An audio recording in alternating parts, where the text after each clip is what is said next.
Greetings. I'm Tracy Butler, and this is Module 6 of my capstone, the implementation blueprint for NITAE, the neurobiologically informed trauma aware education framework. The core problem is precise a neurobiological interpretive layer. That gap causes children with unidentified neurodevelopmental conditions to be misrouted to disciplinary pipelines rather than appropriate support. This presentation shows exactly how we fix that at the district level with a 12-month pilot plan.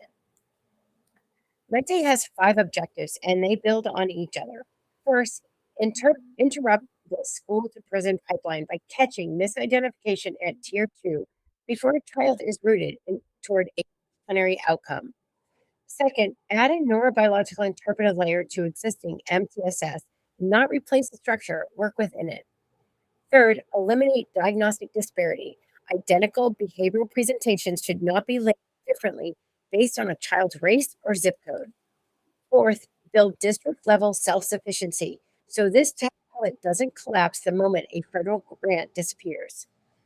Fifth, generate verified K through 5 outcome data that justify eventual expansion into secondary schools. The logic model moves left to right across 4 columns. Inputs include Tier 2 specialist personnel, the ADHD type protocol from Pan and colleagues in JAMA Psychiatry 2026, the ASD protocol, biotype protocols from Gang and Lee, Shore's right brain development framework, Tom's 60 longitudinal data, and Wolf's guided attention research, which informs how we train specialists to avoid missing low prevalence presentations. Activities are the actual work. Teachers observe and flag. Specialists assess. Interventions are assigned by biotype, and fidelity is monitored. Short term outcomes focus on accuracy, correct identification, matched interventions, and zero added teacher workload. Long term outcomes matter.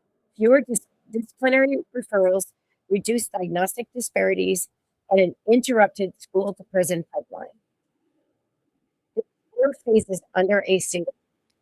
Phase 1 is the foundation.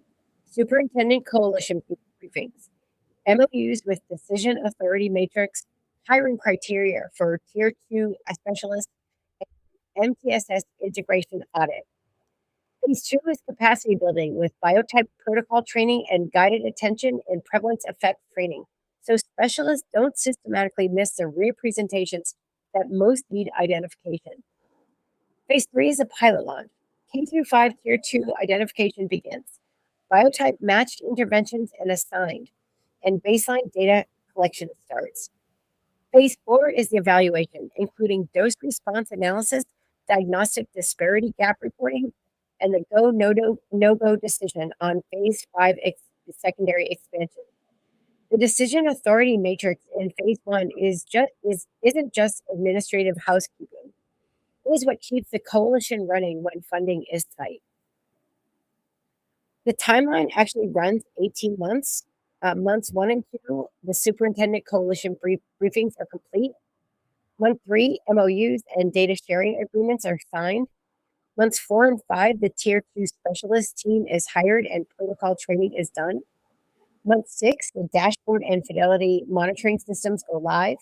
Month 7, K through 5 pilot identification begins. Tier 2 specialists start working with flag students. Month 18 is the critical gate.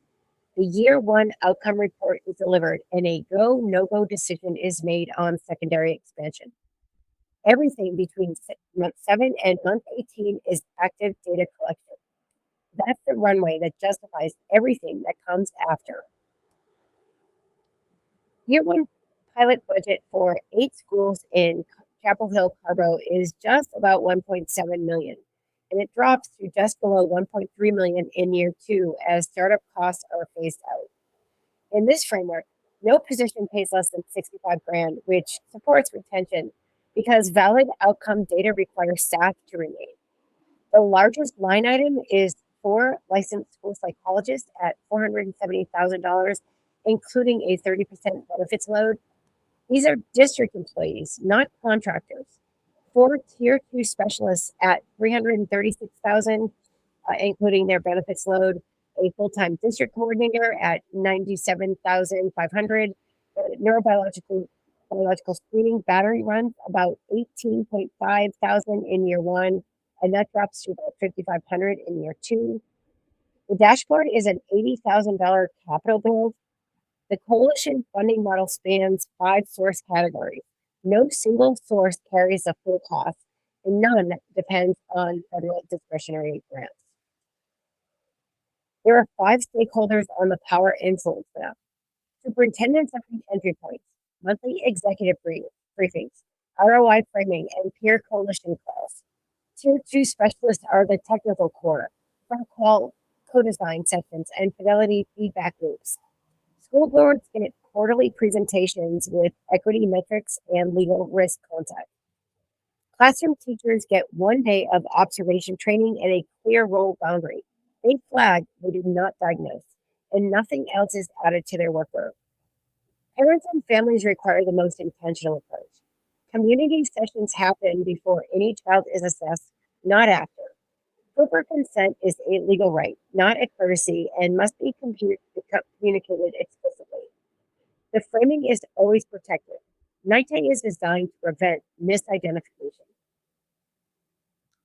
The first resistance scenario is teacher role anxiety. When educators hear the word neurobiological, the immediate concern is that they're being asked to become diagnosticians.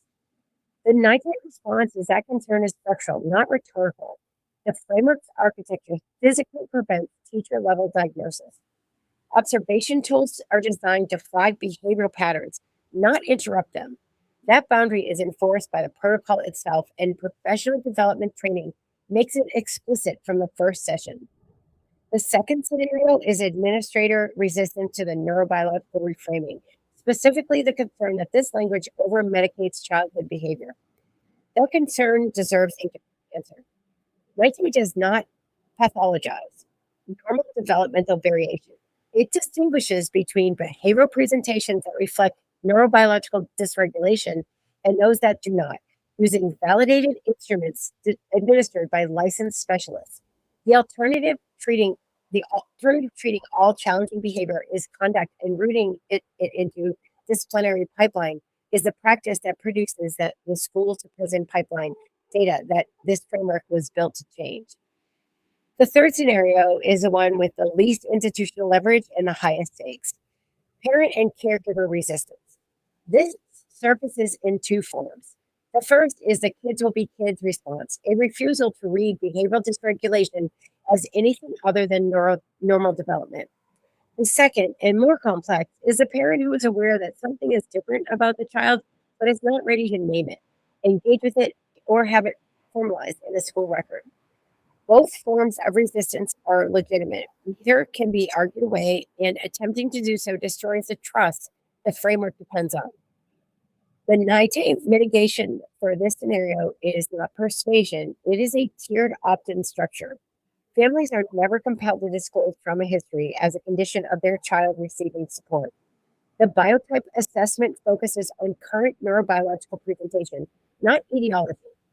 Caregivers receive transparent documentation of what is being observed and why, in plain language, before any assessment begins. The communication frame, established and repeated by culturally responsive community liaisons, is this: we are not asking what happened. We'd like to know how we can help your child right now. That reframe does not resolve every case, but it opens a door that blunt clinical language closes permanently. There are three audiences requiring three distinct messaging strategies. Superintendents receive monthly executive briefings in phase 1 and 2, moving to quarterly once a pilot is up and running. The message emphasizes ROI, legal risk reduction, district self-sufficiency, and explicit governance. Who holds decision authority over the funding streams, and what happens if it goes down? Tier 2 specialists receive biweekly sessions during capacity builds focused on biotech science, fidelity outcomes, and case consultation. Classroom teachers get annual standardized training and a per semester check in. The message is always the same: your role is observation and flagging, and the boundary is protected. There are four ethical principles. One, diagnostic equity is a non negotiable. Outcome data disaggregates by demographics, as the primary accountability measure. Two, transparency over advocacy. Every statistic traces to a primary source. Preprints are disclosed as such. Negative findings get reported with the same discipline as positive ones. Three, student dignity over system efficiency. Neurobiological profiles match support. We don't leave the tier 2 team without explicit family consent. Four, governance clarity. Five funding sources, each with a designated liaison and a documented gap protocol. Federal decoupling is a structural design choice because North Carolina's education funding environment poses a federal reliability risk. This framework exists because the current system is producing documented harm. NITAE is a structural response. And here are the additional references that I've used for the overall project, as well as my AI disclosure statement. And I thank you for your time today, and I welcome any questions.